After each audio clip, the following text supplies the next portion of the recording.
HarperCollins presents The Stolen Sisters by Louise Jensen.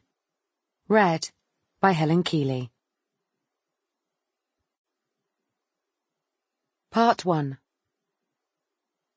Chapter 1. Carly. Then. When Carly looked back at that day, the memory was in shades of grey. The trauma had sucked the blue from the sky, the green from the freshly mown grass. She had sat on the back doorstep, the coolness of the concrete permeating through her school skirt, the late afternoon sun warming her bare arms. Carly remembers now the blackness of a beetle, scurrying down the path before it disappeared into the soil under the rosebush. The stark white of the twins' socks, bunched below their knees. Inconsequential details that later the police would jot in their notebooks, as though Carly was somehow being a great help. But she knew she wasn't. And worse than that, she knew it was entirely her fault. It had all been so frustratingly normal. Leah and Marie had shrieked in mock disgust as Bruno, their boxer, bounded towards them, drool spilling from his jowls. But their screams then still carried an undercurrent of happiness. Not like later, when their cries were full of fear and there was nowhere to run to. The things that have stayed with Carly are this. The way her fingers gripped the cumbersome Nokia in her hand, as though she was clutching a secret. Her annoyance as she angled her screen to avoid the glare, never dreaming that soon she would be craving daylight. Fresh air. Space. The pounding in her head increasing, as the girls bounced a tennis ball between them across the patio. The way she had snapped at the twins, as though it was their fault Dean Malden hadn't texted her. Of all the things that she should feel guilty about, she had never forgiven herself that the last words she spoke to her sisters before they were all irrevocably damaged was in anger rather than kindness.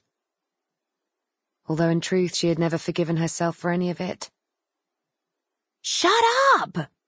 She had roared out her frustration that the first boys she loved had shattered her 13-year-old heart.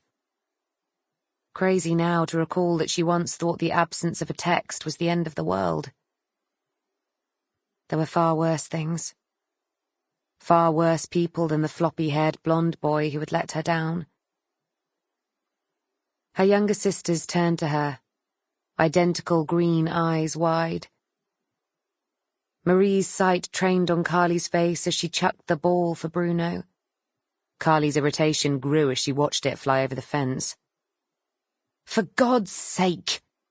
She stood, brushing the dust from the back of her sensible pleated skirt.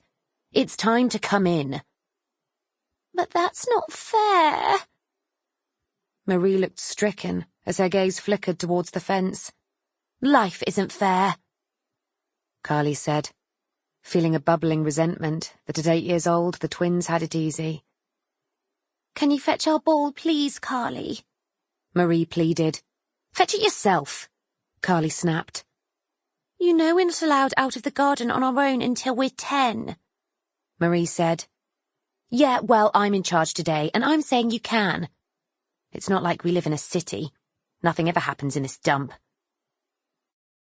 Carly was sick of living somewhere so small where everyone knew everyone else's business. Where everyone would know by tomorrow that Dean Malden had rejected her. "Be quick and shut the gate properly."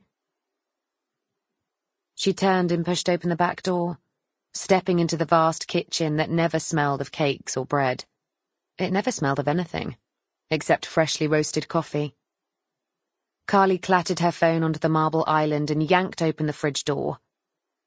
The shelves, which were once stocked with Stilton and steak, and that had groaned under the weight of fresh fruit and vegetables, were woefully bare. There was nothing except a shriveled cucumber and some out-of-date hummus. It was all right for her mum and stepdad out for the evening at yet another corporate function. They spent more time on the business than with their children nowadays, although Mum had assured her it wouldn't be for much. Sample complete. Ready to continue?